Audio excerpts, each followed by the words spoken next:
he got himself into a bit of legal hot water during the Michael Jackson litigations in 2005.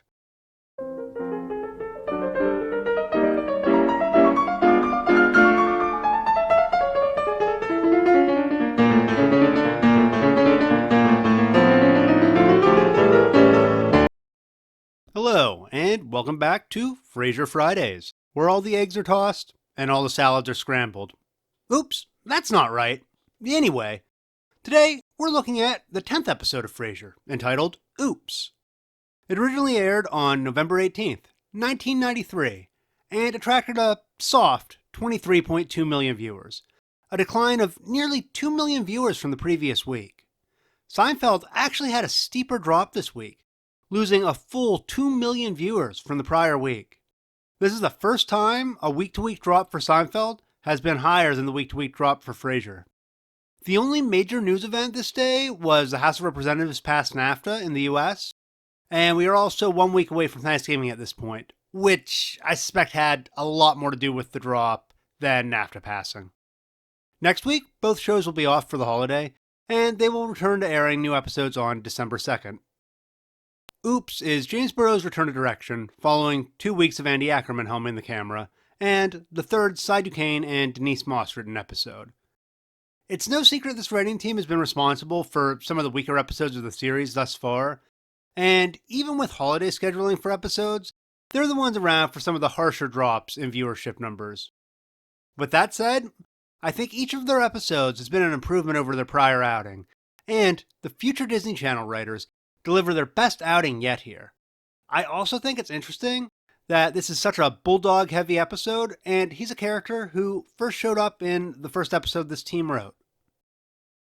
We had the lights all over the city intro in this episode, which lines up with our previously established patterns, and should mean the return of the blinking dot next week. Except we'll be out of production order again next week, so we're probably getting the elevator instead.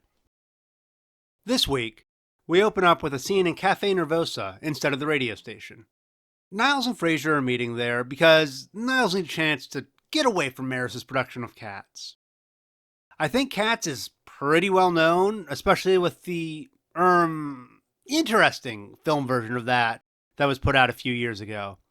But for those who don't know, Cats is a 1981 Andrew Lloyd Webber musical. Webber is about as famous as musical creators get.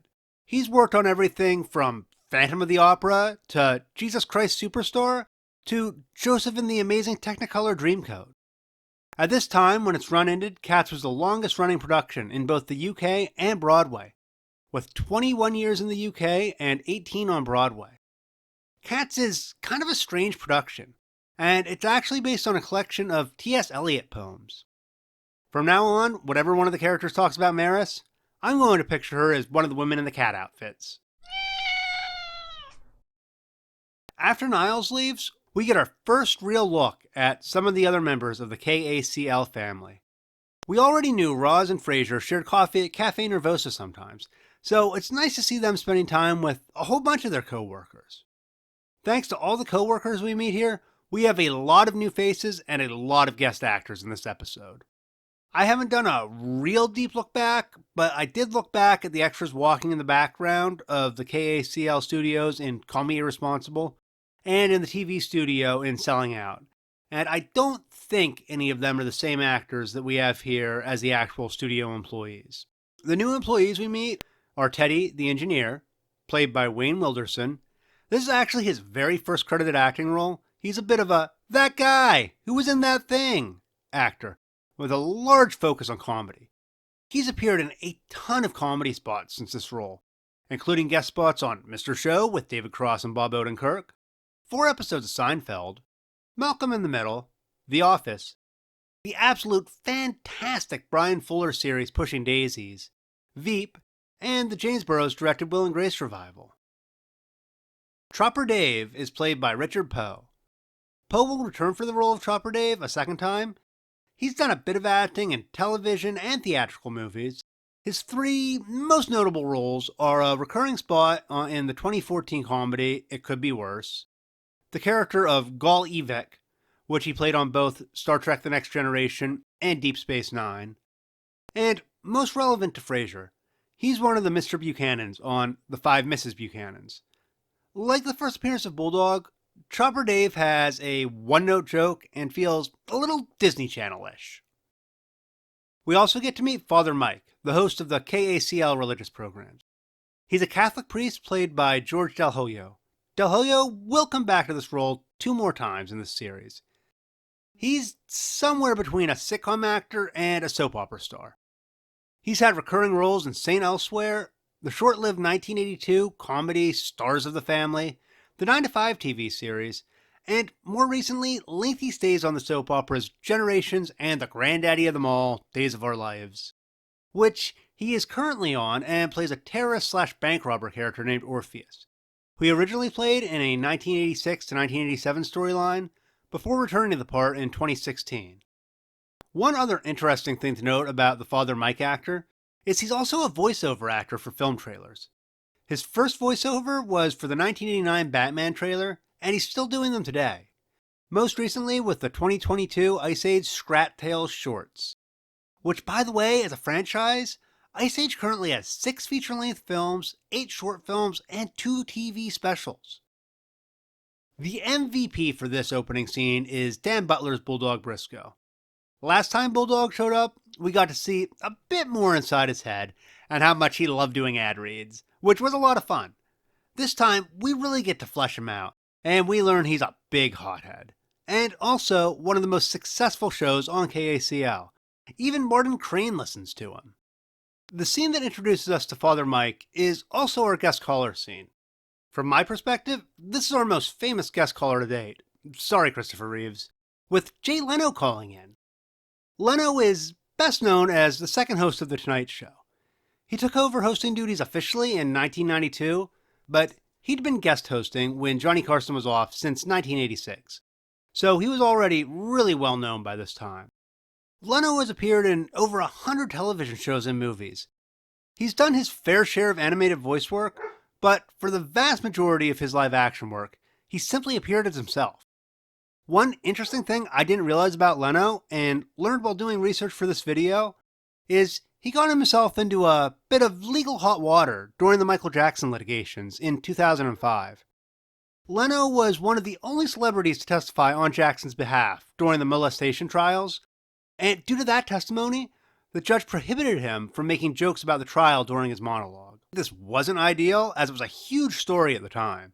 To get around this, Leno stepped aside during this part of the monologue and had various comedian friends of his tell the Michael Jackson jokes for that episode.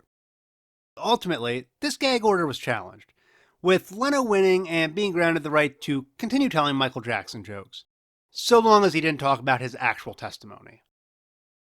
In the background of Leno's call, we hear a fast food worker talking to him. The fast food worker is voiced by Christine Cavanaugh. Cavanaugh is primarily a voice actress with a role I'm sure you'll recognize, but she does have a Frasier connection prior to this, which is why I'm sure she was used for this spot during the episode.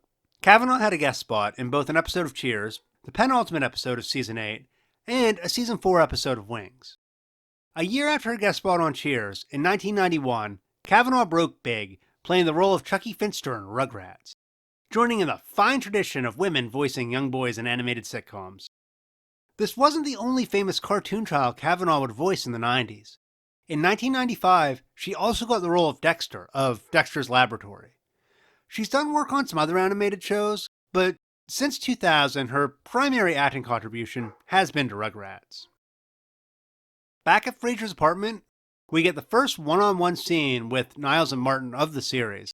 It's great and probably the high point of the episode.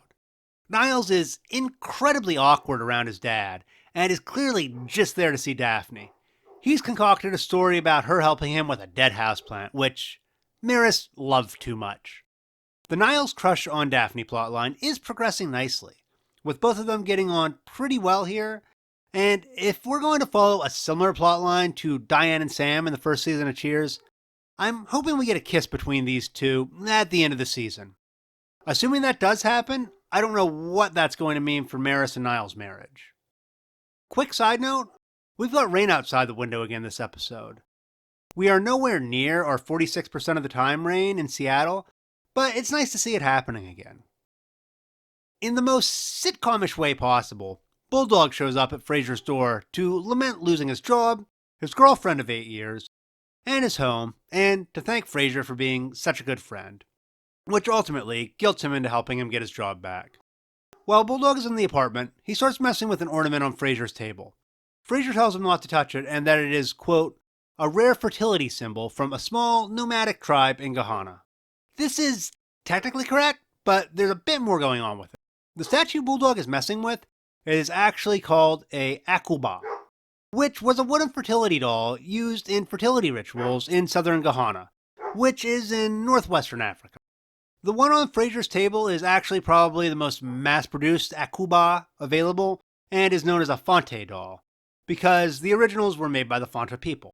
They're generally purchased as souvenirs today, although a few tribes do still use them in fertility rituals. This leads to our final guest star of the episode, John Glover, playing Ned Miller, who is sporting a nice red tie that could have come straight out of Niall's closet. This scene is also a new location for this episode, with Glover's office on the upper floors of the studio. Glover's another that guy who was in That Thing actor, with well over 100 credits to his name, with spots from 1973 all the way to present day. He's been nominated for 5 Emmys and appeared in everything from Murder, She Wrote, to Batman the Animated Series, to Carolyn in the City, to some Walking Dead appearances. He's probably most famous for playing the Riddler in numerous live-action and animated Batman properties. In addition to acting, he's done a bit of audiobook narration. At the top of this list for me is he narrated the first version of the 13th Dresden Files audiobook, Ghost Story. James Marsters of Buffy the Vampire Slayer fame has narrated all the rest of the series and has since gone back and re-recorded this book as well. But he was busy at the initial time of release, which is what scored the job for Glover. The Dresden Files is my all-time favorite book series. It's about a wizard PI in Chicago, and I highly recommend it. I've both read and listened to the audio versions of it. I opted to listen to the Glover audio version when I listened through the audiobooks, and I think he worked well for it.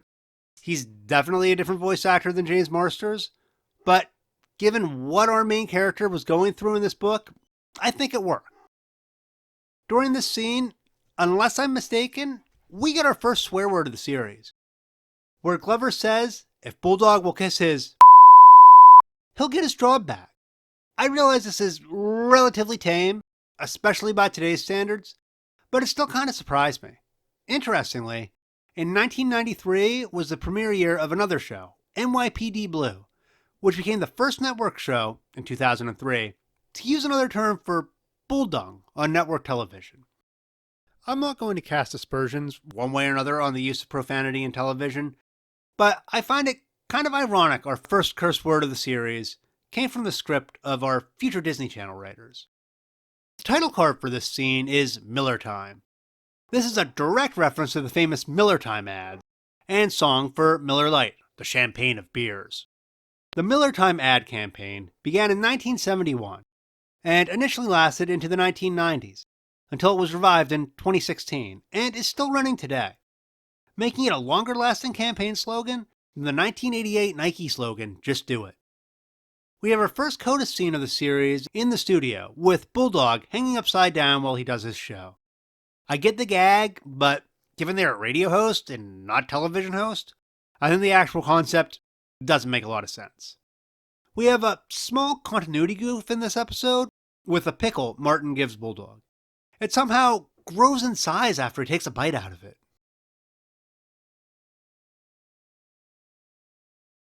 The ties are pretty light in this episode, even with Miller's new tie.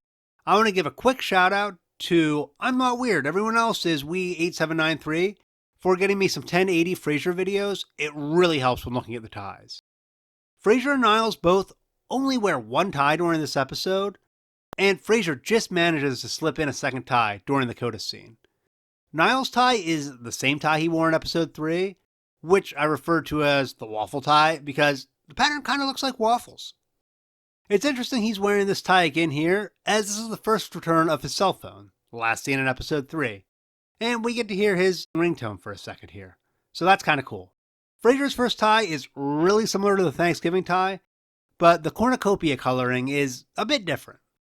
His second tie, seen during the coda, is the same tie he wore at the end of episode 8, which is a plainish striped tie. This is the second episode where Niles hasn't had any new ties, and brings us up to 19 different ties for Frasier and 15 for Niles. This is hands down the strongest Moss and Duquesne episode. I absolutely loved getting to see more of the KACL employees, even if most of them are only going to be one or two offs. Roz screaming at Frasier while she explained how gossip works was great, and one of the high points of the episode for me. Martin and the Pickles were also a great joke, and you cannot go wrong with Jay Leno as a guest star. On the negative sides for this episode, we didn't get much of Eddie at all, and Bulldog coming to Frasier's apartment is extremely cliche. We also still got a handful of Disney Channel style jokes, most notably from Chopper Dan. With that said, for anyone that's ever worked a job with coworkers, gossip happens. And unlike a lot of Frasier's conundrums, I found this one to be extremely relatable, which may have added to my overall enjoyment of it. Burroughs does his thing as well as usual, and Moss and Duquesne hand in their best script to date. If you're a drinker, have a little Miller time and settle in for this 8 out of 10 episode of Frasier.